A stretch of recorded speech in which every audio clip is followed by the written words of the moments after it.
Hi, everyone. It's Lynette, and I'm so grateful to be connecting with you again. Today, we're talking about the important topic of how to make a decision. So, we all make decisions every day. This is about those times when you really need to contemplate something, because in general, we're making thousands of decisions every day. You say, oh, I want to go out the door and drive to the store. Well, when you're leaving the house, you're naturally deciding to open up the door, you're naturally deciding to walk to the car, you're naturally deciding so many different things just by the nature of your action in the moment. But then there are some times when you need to make a decision and it's pretty clear what to decide. It's not like this automatic decision making process, but it's, like a decision. I'm going to go to the bank and make a deposit. That's a decision. You're going to the bank and making a deposit. But there's times when we have things that we need to do in life, and that is make a choice. And it's not always easy. Many years ago, I was going through a really rough patch in my life. And at the time, I lived in St. Petersburg, Florida, and I needed to make a decision. Should I go back to the Chicago area for a bit or stay where I am? And it was really tough to make that choice because I love St. Pete. St. Pete is currently my home. I love my home. But at that time, I just needed some extra support. And I was new in St. Pete and didn't know too many people. So I went through this process to decide to go to Chicago for a little while so that I had time to heal and take care of myself while I had the support that I needed. Recently, I've been trying to get back to St. Pete again, just going home.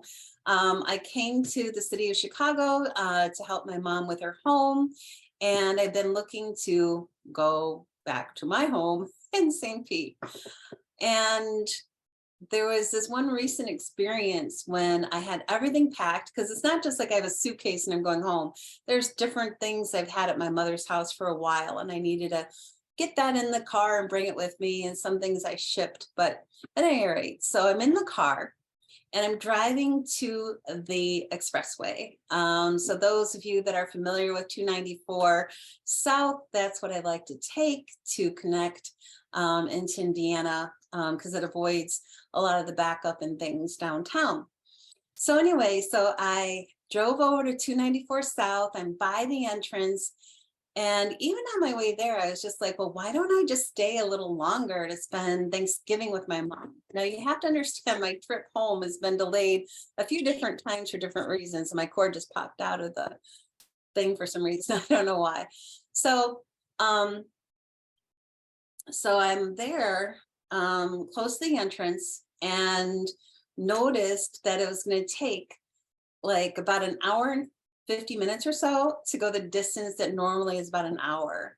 And I was just like, I don't know. There's so many traffic backups, and maybe I should just stay here. Maybe it's a sign that I should just stay in the Chicago area for a bit more. And I'm not on any particular schedule. So that's the other thing too. I don't say, oh, I have to get home by such and such a date. So what I did is I pulled over. There's an outlet mall over there. And I pulled over into the outlet mall. And I just wanted to take some time to be prayerful. And it's not careful, it's prayerful. But for those who might not believe in prayer, there's also just spiritual or calm or connecting with your inner guidance. And I think that's an important part of making a decision, because there's a way to make a decision that's analytical.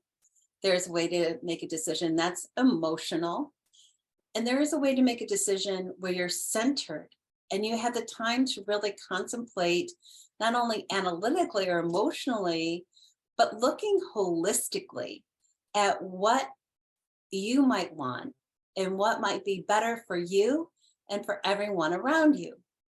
So I'm inviting you now, if you have a decision to make in this moment, that's even better. If not, just take some notes, because I'm going to go through a process that's going to help you make decisions going forward that are challenging, and even our fast thinking decision making can sometimes benefit from going slower as well. So my recommendation is this: one, analysis. Are there numbers or specific concrete facts to look at to support your decision either way you go? And I'm just talking right now a decision between two things. I recommend you pare down a decision you have to make. Instead of 3, 4, 5 options, pick the top 2, because deciding between 3, 4, or 5 options is very confusing, is very challenging. And amongst those 5 options, I know you have 2 priorities. I know you do. So choose your top 2 options out of the ideas that you're considering. Once you have those top 2 choices, you want to take a look at it, as I said, from an analytical standpoint. So facts, numbers, statistics. And then when you're looking at these facts, numbers, and statistics, I invite you to not include your own. And the reason why I'm saying this is because a lot of times we might look to our past as a statistic and say that's never worked before, so it's not going to work again. And no, that's not true. You are not a lifetime failure by any stretch of the imagination. In fact, you are in fact a lifetime success. And you're in the process of moving forward, and that's the right place to be. In fact, because you have a decision to make, it means you are successful because you have choices in life, and you always have choices in life. So I just wanted to mention that as a little side note. So here's the thing. You want to look at statistics and facts, and if needed, contact experts for not necessarily their opinion, but for more of a concrete, factual based information that will help support what direction you want to go in. Number 2, you want to look at it from an emotional standpoint. Why? Because you want a decision that's going to make you happiest or more joyful, or really contributes to your wellness and your well-being, your peace of mind. These are all emotional considerations when making a decision. You don't want to make a decision that's going to interrupt your peace of mind and your life in a negative way. You want to have one that really aligns with the peace and serenity and joy that you want to experience. And I don't mean excitement. Excitement can be peaceful and joyful. I just simply mean drama-free. Like, you don't need to have, remorse or angst in this decision in a negative way.